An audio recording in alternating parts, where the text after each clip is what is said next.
bringing to you the stories that have never been told, the news that has yet to unfold, and the voices you have not heard. This is the Caribbean Cannabis Channel, where we meditate and educate on all things ganja within the Caribbean region, with your host, Prophet Natty. Yo, peace and love, everyone. Welcome back to another episode of the Caribbean Cannabis Channel. If you didn't know who you're listening to, it's your boy Prophet Natty. And as always, we're here to meditate and educate. Different vibes, different people, different aspects of the cannabis world, the ganja world. We discuss it here and we vibes around it, but most importantly, we educate. And today we have a special guest, a good brethren. I don't want to give away too much because I always like to, get you a surprise because we always have different members of the cannabis industry joining us. But today I think I would label him as an artist because it is a form of art. I would say it's sculpture. It will be sculpting. And not everybody could do this art properly. It's all about rolling, hash holes, the art and artisan way of rolling. Introducing to you none other than my boy Richie, NYC 420 all day. What's good, my brother? Wagwan. What's good, brother? Good morning from New York. We love the energy, man. We love the energy. Only good vibes. I know it's coming on close to the end of the year. What's the weather like in New York right now? Weather in New York right now, it's for an Irishman, it's pretty much like Ireland at this point. We're pre-snow, so we actually had a little couple of flakes of snow here the other day for about a half hour, but that's just the pre-winter taste. But yeah, it's I'm hoping we'll have a white Christmas. It seems to be rare enough in New York at this point every year with the way the world is. But we're going to have a green Christmas regardless. Green Christmas regardless. That's good, man. I can't imagine it cold. Anything below 20 degrees for me is insane. I don't know how y'all do it, but kudos to y'all. I will always love the sun and the sunshine that comes with it. A lot to be said for sun, man, and this is coming from an Irish boy. We don't have sun in Ireland, and for someone who lives in New York and gets a sunrise every morning and gets to see a sunset, it's a different mentality.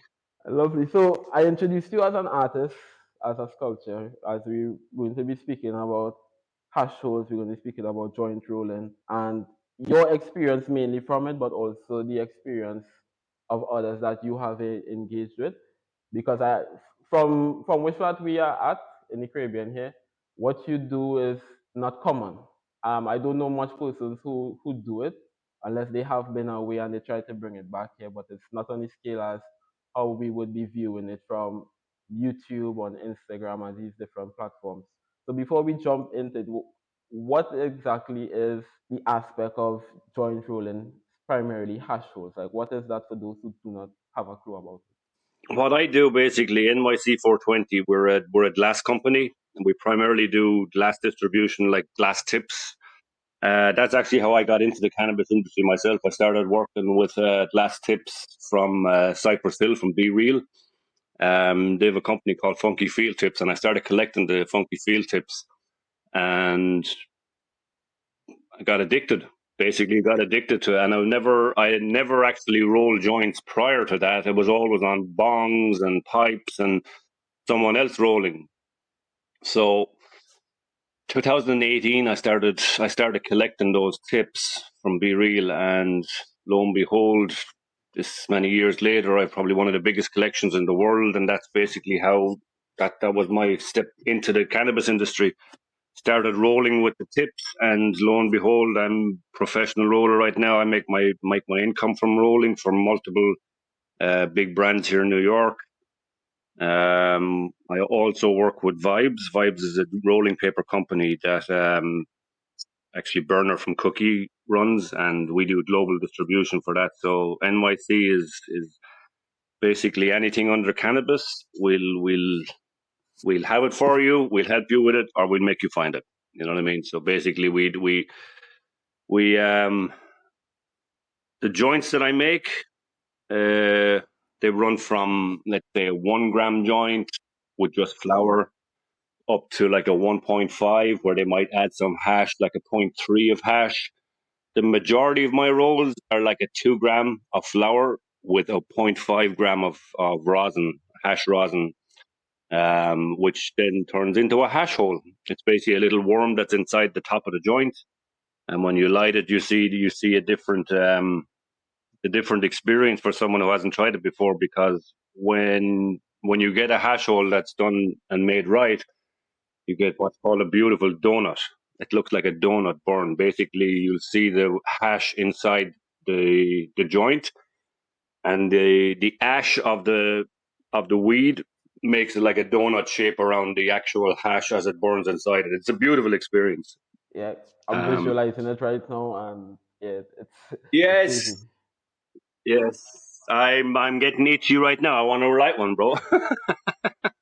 Well, enjoy that for us, But man. Enjoy that for all of us listening. no, actually, and it's so crazy. I actually, for someone, it's like the sausage maker. I don't smoke. I actually quit smoking. I've been smoking for probably 25 years, and I'm at that point right now where I'm going to give it a little break for a while. That said, I do a lot of edibles, so I'm still maintaining my medical benefits from it. You know. That's awesome, man. Yeah, that's one of the great things about herb.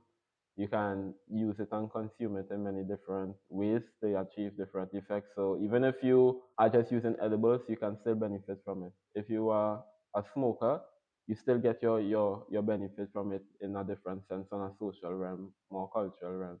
So that's great, man.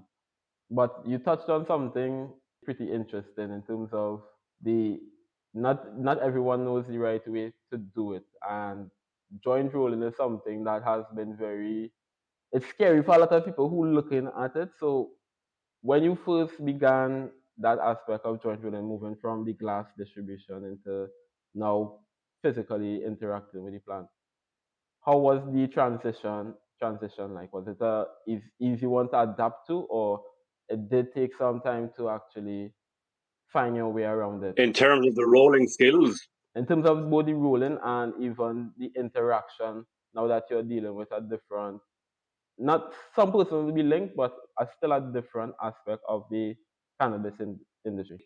listen, it's like this. In 2018, when I started rolling, it was still illegal here in New York.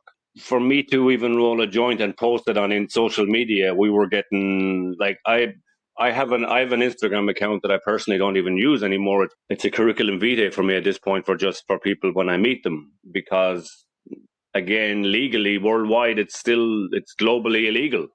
When I started rolling like that, and it gave me confidence. Again, it's like you said people are kind of intimidated by it, intimidated by by the rolling aspect of it. Like I remember my first couple of joints. It's crazy, Natty. I look at joints that I rolled for customers 6 months ago, and I don't like them. I'm always improving the joints. You know what I'm saying? It's like there's not a lot of people in industries where they like what they're doing and they keep trying to improve it. It's like people get to a point where like, okay, this is making me money. That's it. With the joints, I'm always trying to improve them. It's like I do showcase joints as well, like where we'll go to events and I have joints where it'll be like an ounce or 2 ounces of weed in a single joint. Yeah, it's intimidating. First off, when I sit down to do a joint like that, I'm like, God, I'm gonna fuck this thing up. I'm gonna mess it up. I'm gonna mess it up. And then, like 3-4 hours later, I look at this monster that's on my table. I don't know. Did you see the cross joint I made? I must send you some photos. Actually, I did a cross joint for Cookies. Opened up a store here in New York in NYC, their main flagship here for New York, and I did a guest appearance at there with probably like 30 grams. It was a cross joint, and there was like 8 grams of wax in there. It was a phenomenal piece. But to see those in my hand again, when I'm at these events, you don't realize what's around you. But afterwards, when I see the photos and I see the reaction of people when they see it, it's like, wow, this is fun, and it's not like, it doesn't feel like a job. Yeah, you really get to appreciate and see the impact it has on people, and that's when you realize, wow, I'm actually getting to do what I love, and it just feels like a great day every day, because you're just, as you said, you're doing what you love. So that's pretty impressive, man. I was a construction foreman for 20 plus years, and my body is broken from it. And there's days I wake up here and I'm rolling, and I'm like, it's amazing what a few years can do just when you meet the right people at the right path. You know what I mean? And I think a lot of people in life are. I wonder when I think about my look, and I wonder like how many people are missing out on opportunities when they just didn't meet the right person at the right time. You know that way? I actually had that same thought the other day because it's a lot of the time there's so many gifted people outside, but they just haven't met the right people, as you said, in that time to help pivot them Mm-hmm. into greater aspects of what they're already doing. Um, so I think it's in that regards you also have to, even if you have not been able to reach to that pivotal moment in your career, you still need to find that passion in it and still do it for the love of it. Because if it's all about the money, then you lose the quality in it because that love has gone. And that's not just with rolling, it's with growing your plants as well. It's with how you consume it, it's really connected to a lot of different aspects. So that's an important point you actually rose that I myself sometimes didn't think about. If I'm getting into business with someone, Hmm. first question I ask them, are you in this for the money? Because if someone's in it for the money, well, then they're in it for the money only. And you never know what you're getting, which means every corner you make, it's a potential problem with that person if their main goal is money. You know what I mean? Yeah, exactly. Now, when that said, when I have met these people that I've like, where their main goal is not money, well, now I know they have a genuine interest in it. It's again right time, right place. It's literally like Tetris, man. When it's like a good game of Tetris. It all falls into place. So, how, in terms of actually finding clients for joint rolling or showcasing, how does one actually go about doing that in the cannabis industry? It's a very niche market. There's a very small amount of people doing it, so it's like everybody can roll, but nobody can roll like they're supposed to. It's like it's back to the point of everybody can grow, but nobody can grow. Mm-hmm. It's like it's amazing. I work with a couple of professionals locally, and it's like they can definitely improve their game. And I can say that about myself too. I mean, I finished off a 300 batch yesterday, and there's joints in there I'm not happy with that I want to keep improving, keep improving. I literally like there's times I'll sit here, I'll finish a joint, and I'm like, open the fucking thing, cut it open, clean it up. Whereas the average beer would look at it and go, "That's perfect, bro." I think I, yeah, I think I fall into the latter sometimes. Dude, but the industry needs more people like that. It's fucking it seems a little bit lazy when people get to a certain point. They're like, okay, we are good right now. Just keep doing what we're doing, but just keep improving. It's like we do a lot of R&D as well for since I get into the glass Mm-hmm. thing, it's something that I love and I want to keep improving it, and it's I don't know. It's something I like, man. I like.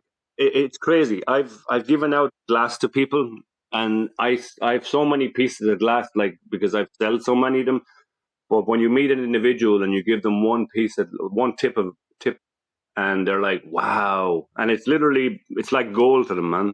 They've never seen it before. They'll cherish it for the rest of their life. It's like we move a lot of glass now to South America, and the reaction that people give us when they see these things, it's like you can't buy this reaction, man. It's like, you know, Yeah, because it's art, it's art. Because a lot, as I said, a lot of us don't have access to it in certain parts of the world because of the different regulations and the taboo and the stigma yes, that smoking and cannabis on the whole has. So, men like you all in which part of the niche and the industry you all are actually play a great role in moving the culture along. So we are always appreciative of our glassmakers, our joint rollers, our growers. These are you all are the artisans, man. yeah, but it's like bringing. I don't know. I mean, it's the term pre rolls is something I don't like. Pre rolls is something that comes from a machine, and it's crazy. To like you have companies around here that go hand rolled, and they're coming from a cone machine. And everything you do is hand rolled. Like a joint. Everything I do is hand rolled. Everything I do is hand rolled. There's no spit where everything is like I use brushes, I use water, I use pH water for all my joints. As a man said to me when I was doing construction years ago, he said, "Are you happy in your job?" And it took me a long time to understand what he meant. So I have a question for you because I'm really immersed in what you're saying and hearing the different intricacies that a regular joint will have versus what you are crafting. If you were to pick out three things in terms of separating a regular joint from an artisan handmade roll, what are three things you would look for to actually distinguish those joints? The tip. Majority of pre-rolls come with those little cone tips. They're like the preloaded cones. The term in terms of the packing that I do, you light up a joint that I'll pack and it'll literally smoke like a cigar. The joint will slow burn. That's one problem I see with the machines. They shake just to compress everything, but the shaking doesn't really compact the joint like it's supposed to be. You don't get runs in my joint. Yeah, the only reason people get runs on the joint is because the paper isn't, or the product isn't packed correctly into the joint. So what happens is you get air holes inside the paper, inside the joint, and then when the heat hits it, there's nothing around it, so it just burns the paper off. So that's how you end up getting runs on the paper. So that's one thing you never get on my joints. You never get a run. Rare. You again, never say never, but the way it's packed, it literally There's room for always improvement, always, man. always, even when it's perfect, there's always room for improvement. Because I have a lot to learn now. Because when I'm going to roll after this, I'm going to be looking at all of these different things and analyzing my joints on a different scale. Because I'm thinking about some of the things that I do, the practices that I have with rolling. And as you said, I watch some of my joints and I'm like, damn, this is pretty impressive. I could probably go roll for persons. But hearing you explain and take us through how your joints are crafted, it's really a different ball game that you have to pay attention to and the level of detail and Yes, love in it, yes. man.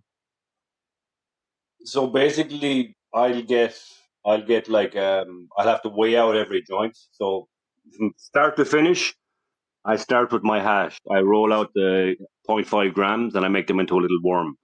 Now, for those who know, working with hash is not easy.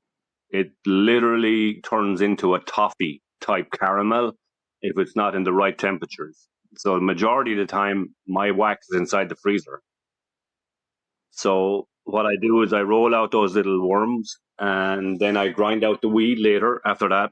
And then I distribute the weights into like 2 grams. And yeah, basically then I'll do one joint at a time. One joint at a time. I'll lay it out, put the worm in the middle of it, pack it up, wrap her up, and send her out. And how long one joint will usually take you to make? About 10 minutes per joint. That's including all of the steps. Again, I don't do start to finish per joint. What I'll do is I'll make the worms first. I lay out the 2 grammers on the on the weed then. So what I'll do then is I'll roll out like maybe 10 or 15, let them aside, let them dry out, pack them individually, wrap them, and then basically put them out. But yeah, I do like 300-400 joints at a time, batches. But yeah, keeps me busy. It's a fun job, that's for sure. All right, and probably doing it in New York is even more exciting this time. So tell us about New York. Like, what state of the cannabis industry is New York in right now? Has the hype and excitement worn off, or y'all are still going? It's crazy. When this thing popped, when this thing became legal, the intent in my head was you're going to smell weed everywhere. That wasn't really the case. It, again, for me, I've always been smoking here, so the only difference for me was I was able to go and smoke on the block when it passed. You know, you were basically able to walk past a cop and not have them pin you against the wall, which is a nice fact. It is. It's Yeah. a nice addition because I grew up I came to New York when I was in my early 20s, and like the stop and frisk mentality here, they had like 12, 13-year-old kids pinned against the wall with a backpack cops were searching them here. It's like, really, what does this do to their mentality and what they believe the cops are supposed to be doing when they're 12, 13 years old and they're being frisked by a cop, by an adult? Yeah, it fucks up your mind. Listen, it's. I remember when we were growing up, man, you were supposed to believe the dentist and the doctor, and the cops. You know what I mean? At 46 years of age, I don't trust any dentists. I don't trust any doctors, and I certainly don't trust any fucking cops. And the sad thing about it is, all of the above created the path themselves, and it's like, if you can't trust those who you're supposed to trust, who are we supposed to trust? Trust us. Yeah, trust ourselves, man. But that's it. It's like, even now, the legal avenue has come here, and they're still bullshit. They're still bullshit. It's like they're giving out cards for licenses to, like, there was a big thing that yesterday, actually my wife told me this morning. She said there was cards being given out by the state, and somebody from the veteran side of things ended up suing the state or something because they weren't giving out cards to veterans. But apparently that went ahead yesterday, so now they're giving out cards for licenses, etc., for like grows, for stores, for whatever. But again, it's all same. The only thing that changed, genuinely, the only thing that changed was I was able to put a light to my joint on the street. Other than that, it's the same stuff, same mentality. The cops they're not stopping people on the street, but now they've stepped into closing down these stores. Why are they closing stores? Is it that it has too many, or the persons are just not? Basically unlicensed stores, and the majority of them are selling boof, and they're selling counterfeit papers and all this kind of Alibaba type products. So that's where that's where the law are trying to come in and go, hold on a second now, we just legalized it and you fucking guys are just setting up your stores with no license to do it. So it's like give and take from both sides. You know what I mean? It's like, oh, we legalized it now, but there's, was it 1,500 illegal stores in the city? 1,500 what stores? 1,500 illegal. I'm not actually. I'm not 100% sure. 1,500 or 15,000. I think 1,500. 1,500 illegal stores in the city plus. So what's happening right now is the city are basically, instead of going around fucking pinning young lads against the wall with a backpack, now they're transitioned into just finding the stores. So like I said, it's the same shit. It's just one avenue was opened up in terms of there's still control there, you know that way. But again, listen, it's such a chaos. I work with guys here in the city who are legacy growers who have been growing like since the early 90s. And these guys have been running the industry here for decades. And it's like, these are the guys that they should be making into the growers here. But what's happening is, and it's crazy. I remember talking to one of the individuals one night, and he was telling me that he was talking like they were at an event for OCM. OCM is the Office of Cannabis Management for New York. But he was telling me that they were at an event with the OCM one night, and it was crazy. He's like, in one corner of the room was all the OCM people, and in the other corner of the room was all the legacy growers, like for the last 20, 30 years in the city. And the individual who I work with, he went over to the OCM and he's like, you see the problem with you guys right now? You guys are trying to create an industry for cannabis, while already you have an industry standing in the corner over here. And by working with us, you would single-handedly take out the black market out of the fucking industry. Damn. But does that make sense? It's like, what are you talking about? We're already fucking doing this. We're doing this for the last 30 years. Now you guys are coming in with suits and ties and you're giving fucking licenses out to guys who don't know how to fucking grow.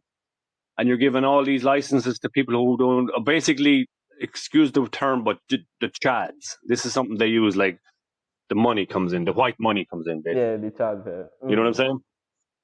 The chads and the Karens. And it's like, there was a huge event last night in New York. There was a Growers Cup event last night in New York.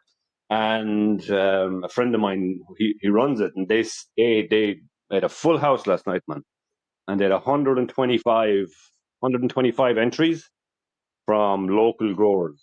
So my point is, if you have 125 entries, right, of local growers who are doing a good job, why are you guys in suits trying to recruit other people to do the job that we're already doing?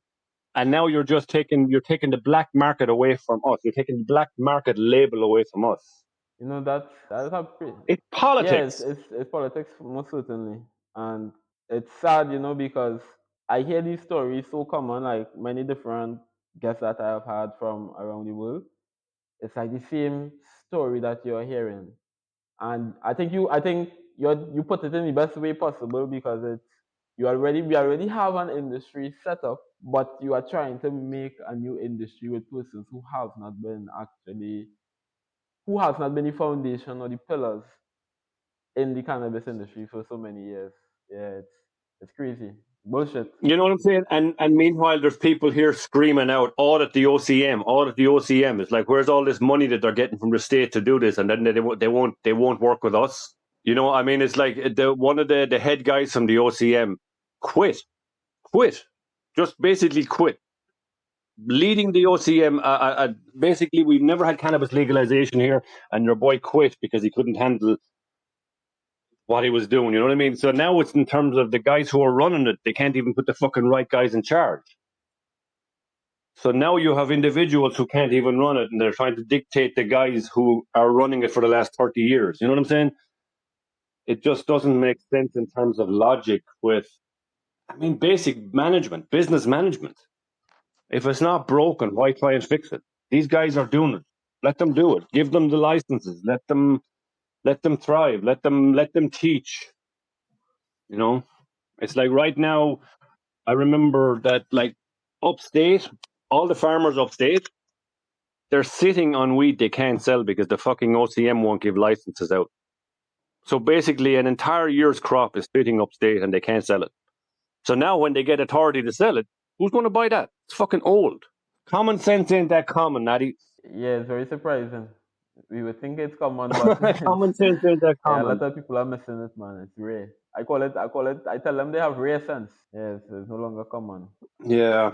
But listen, it's like this. I see the draconian ways they're running Ireland right now with cannabis, and I count myself very lucky. As an Irishman, I can honestly say that if I never step back there again, it won't hurt me.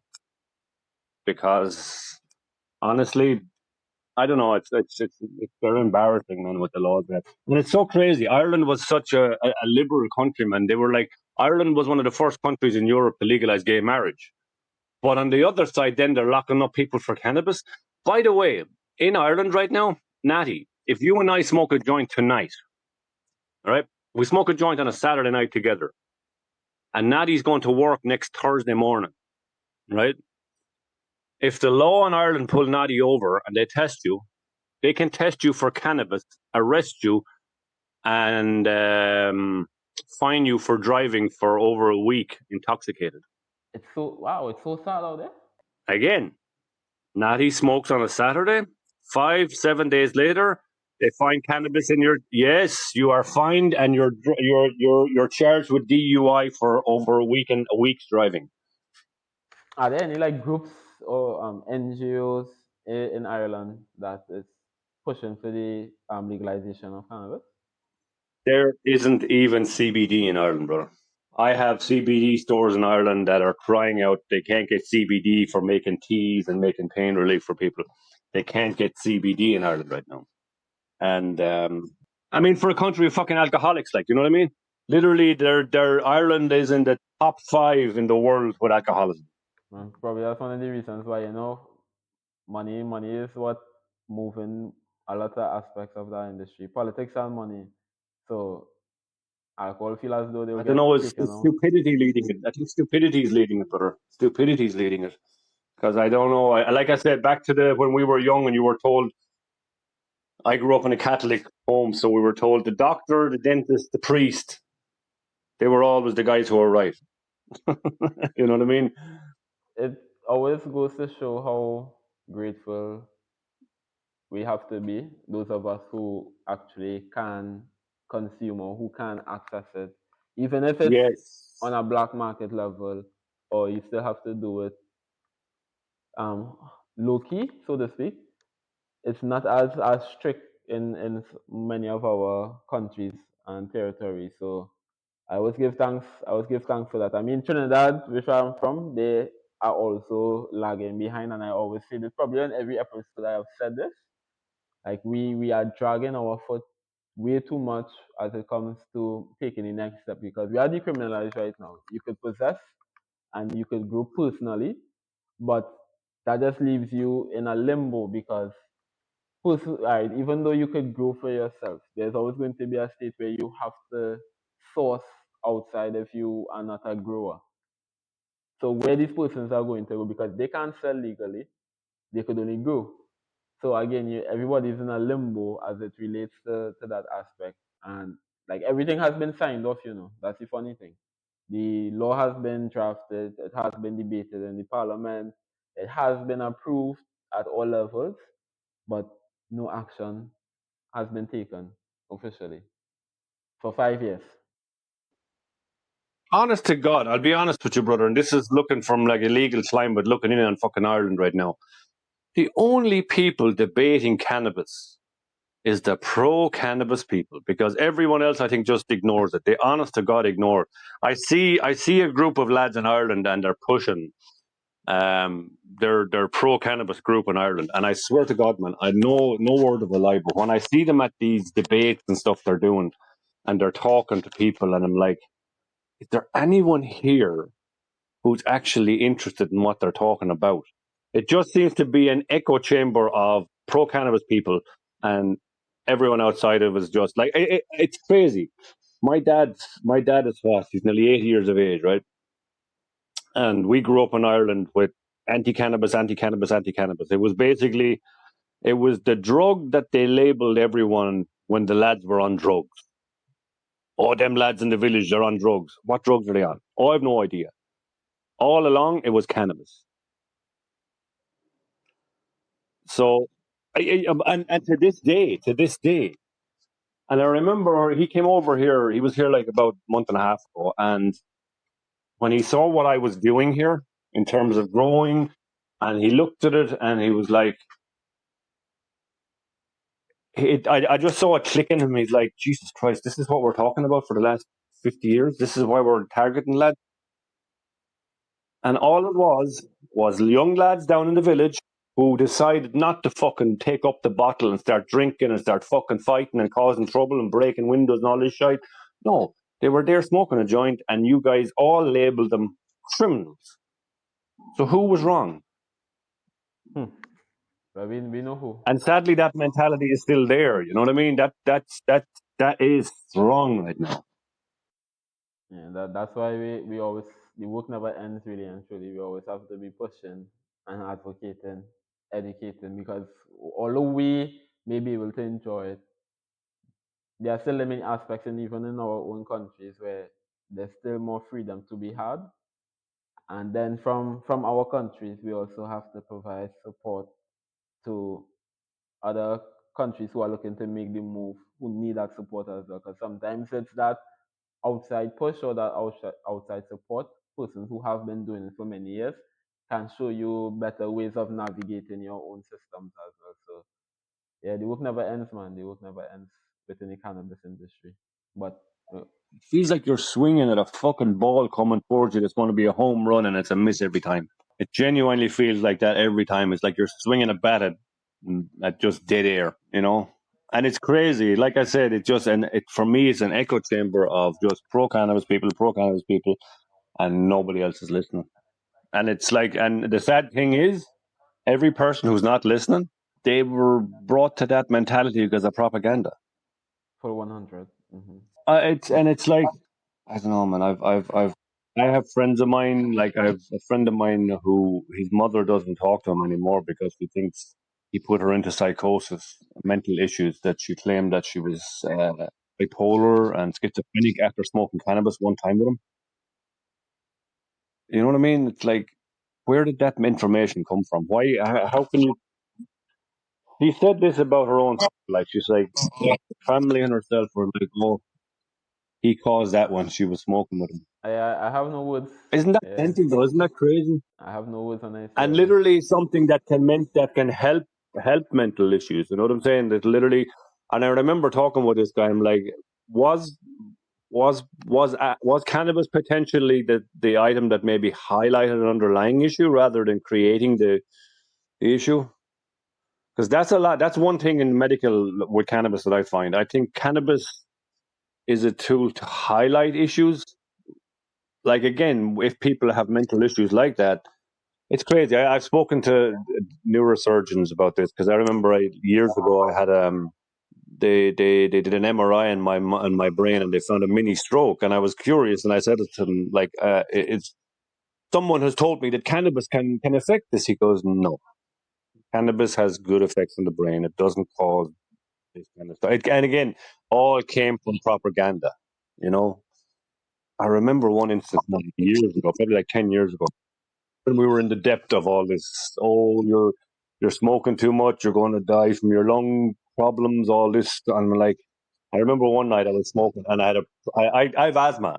So I remember one night I was smoking, and I felt this fucking something in my chest. I'm like, oh, here we go now. This is the beginning of it. This is the beginning of the downside of the drug use for years. I had a chest infection, bro. I literally had a chest infection, but it was just that mental. You're going to do damage to yourself. You're going to do damage to yourself, and it's again they were wrong. They were wrong. You know, I look at it to the point, especially in Ireland, because Ireland has a high rate of cancer. 1 in 3 people in Ireland get cancer. So my point is, how many people have passed that could have been helped with like something as simple as nausea? You know what I'm saying? I mean, I remember my ex-wife, a friend of my ex-wife, she was an old Jewish lady, and the poor lady, she got hit by a cab one night, and she broke her back in several places. Now she was old; she actually had cancer at the time, and she was literally just broken after it. And I remember my ex-wife was telling me that she's like she spoke to her about cannabis, and she's like she wants to come over some night and just try some weed. And I remember the lady came over, and no word of a lie, man, I've never seen a pill bottle as big. She had 200 Vicodin in a pill bottle, right? She was taking 40 Vicodin a day. 40 fucking Vicodin a day. Now, I don't know if you've ever taken Vicodin, but I've taken maybe 2 or 3 of them, like after surgery or like a root canal or something like that. When I heard the number of pills she was taking, I'm like, wow, her insides must be just like the stomach, because those pills dry out the insides completely. But I remember, man, she went and she smoked. I brought her into the bathroom, and I used to always smoke by the window because the building would never allow smoking. But she took one single pull, Natty, and I just saw her face just relax. And she literally, by the time she walked back to the couch, she said, "Oh my God, I don't feel pain." One pull. Yeah, they call it the miracle plan for a reason, man. Meanwhile, the lady had like thousands of dollars worth of fucking pills in her pocket that were doing nothing to her. You know what I mean? It's like the only reason cannabis is illegal is they haven't fucking figured out a way to make money off it. If you have a product that I'm charging you $40 a pill, and you're swallowing buckets of these, why would I legalize cannabis? Why would I? That's one person, Natty. One person. But this is why we do what we do, man, to actually get that access to people who really need it and to make lives better on the whole, whether it's medically, financially, spiritually, or just a holistic basis. And that's what everything about really and truly is the foundation of cannabis, and it's always to benefit persons, which it has been doing for thousands of years and which it will continue to do for years after we have long gone. But meditating and educating here on the Caribbean Cannabis channel is something that we always push and advocate for. So we have gotten the different aspects which are very appreciative in this episode, from the art of rolling and what it really means to craft a joint professionally, your origin stories. We got a taste of NYC, where they are at and where they are going. And what we always appreciate is even more international insight into different aspects of the cannabis industry, which we got you taking us through of how it's viewed in Ireland and what's in Ireland. Because who knows, probably it had a listener who was saying, you know what, I want to take a trip to Ireland and see if I could get some herb. But they learn, yeah, they learn better now. They learn better. Most definitely, you can follow us, the Caribbean Cannabis channel, on Facebook, Instagram, and we are on YouTube by the time this episode will be uploaded. So you can check us out on YouTube. And you can follow my boy Richie NYC 420 all day on Instagram. And you can check out some of his work and see what he's up to. And we will plug his information as well in the show notes below so you could always find out more. So thanks for tuning in to another episode of the Caribbean Cannabis channel, where we meditate and educate. Peace. Thanks for listening to another episode of the Caribbean Cannabis channel. Be sure to like and subscribe. You can also follow us on Instagram and Facebook so you don't miss out on any of the exciting news happening across the region. Until next time, remember to meditate and educate.